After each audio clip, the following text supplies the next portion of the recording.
Assalamualaikum warahmatullahi wabarakatuh. Setiap agama datang membawa syariat yang berbeda dengan agama yang lain. Ibnu Aqil menyatakan ad-dinu wahid wasyari'atu mukhtalifah. Agama yang dihadirkan oleh Allah ke bumi ini hakikatnya satu, tapi syariatlah yang membedakan antara yang satu dengan yang lain.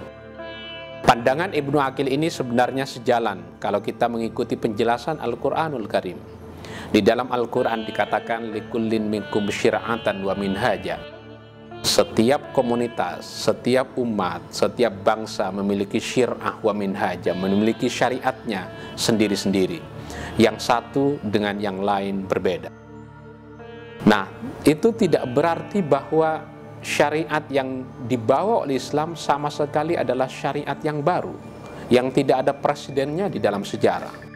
Itu sebabnya di dalam usul fikih misalnya dinyatakan syar'u man qablana, syariat-syariat yang ada sebelum Islam sebagiannya banyak yang diadopsi, yang diambil menjadi bagian dari syariat Islam. Salah satu contohnya adalah seperti hukum rajam bagi para pezina. Hukum rajam bagi para pezina sudah ada di dalam syariat Nabi Musa. Kemudian dimasukkan ke dalam Islam. Ada ayat yang menyatakan asy-syaikh wa syaikhatu idza zanaya farjumuhuma albattata. Dengan demikian hukum rajam adalah hukum yang diadopsi oleh Islam dari syariat Nabi Musa. Bukan hanya rajam rupanya. Tapi kalau kita perhatikan di dalam Al-Quranul Karim kita akan tahu ada ayat yang menyatakan kutiba alaikumul qisasu fil qatl. Hukum qisas adalah hukum yang juga diadopsi oleh Islam untuk memberikan sanksi terhadap para pelaku kriminal, diadopsi dari syariat yang sebelum Islam. Hukum qisas itu bisa dalam bentuk qatlul qatil, membunuh orang yang membunuh, jarhul jarih, melukai orang yang melukai, qatlul qatil, memotong orang yang memotong. Dengan demikian, hukum qisas lagi-lagi bukan hukum baru di dalam Islam. Begitu juga menyangkut makanan-makanan yang boleh dan tidak boleh untuk dimakan. Kalau di dalam Islam babi diharamkan untuk dimakan, keharaman memakan babi bukan hanya ada di dalam Islam, tapi itu juga ada di dalam Perjanjian Lama, di dalam kitab Taurat, bahwa orang-orang Yahudi tidak diperbolehkan untuk memakan makanan yang diharamkan, salah satunya adalah seperti babi. Kalau begitu, ada banyak hukum-hukum di dalam Islam yang kemudian bentuknya adalah syar'u man qablana, diambilkan dari syariat-syariat sebelum Islam. Pertanyaannya, apakah mungkin ada syariat yang diubah? Jelas disepakati oleh para ulama, tidak ada nilai-nilai di dalam agama yang boleh untuk diubah. Sedangkan menyangkut syariat, ada yang bisa diubah dan ada yang tidak bisa diubah. Jadi syariat ada dua. Ada syariat yang tidak bisa diubah dan ada syariat yang bisa diubah. Syariat yang tidak bisa diubah adalah syariat yang bersifat universal.